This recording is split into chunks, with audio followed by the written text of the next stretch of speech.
In this video, I'd like to talk about custom app chaining, which is a new feature that allows you to attach or chain one custom app or D72 internal function to another custom app, so that essentially when the original custom app runs, the chain custom app or D72 internal function will run immediately after that automatically. This can be useful to consolidate several different custom apps into one menu entry if you're always going to run these custom apps after each other or back to back. A good example is the A2CMD profile. Previously, it was two separate profiles. It was one for update and one for full scan. The reason for this is one command was required to update the program, and a second custom app was created to run the scan itself. The reason for this is one custom app profile had to run the update command for A2CMD, while a second custom app profile initiated the scan. That's actually still the setup we've got now, but we have the scan profile attached to the update and full scan profile. So we'll go to configure app and function, and we'll see how this is set up. Essentially, the A2CMD update and full scan profile is exactly the same thing as the old A2CMD update profile.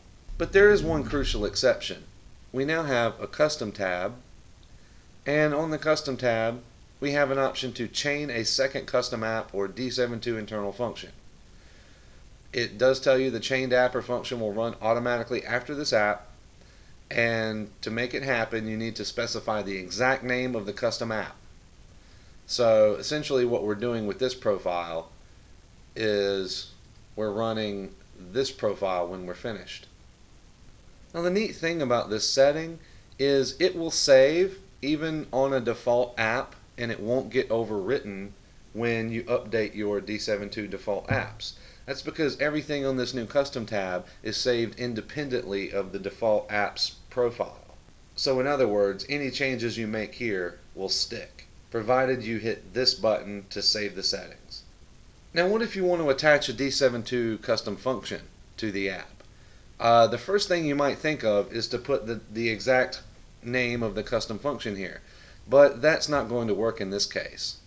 I'll go to a function and show you what's going to happen.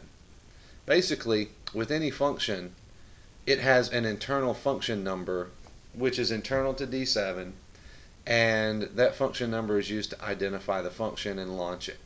So essentially, once you find the function that you want to use, just copy the number.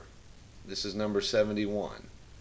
And go to the default app that you want to specify the function and just put in the function number. Once you save the setting, now that function will run automatically every time your custom app runs. We hope this video has been helpful and informative, and thank you for watching.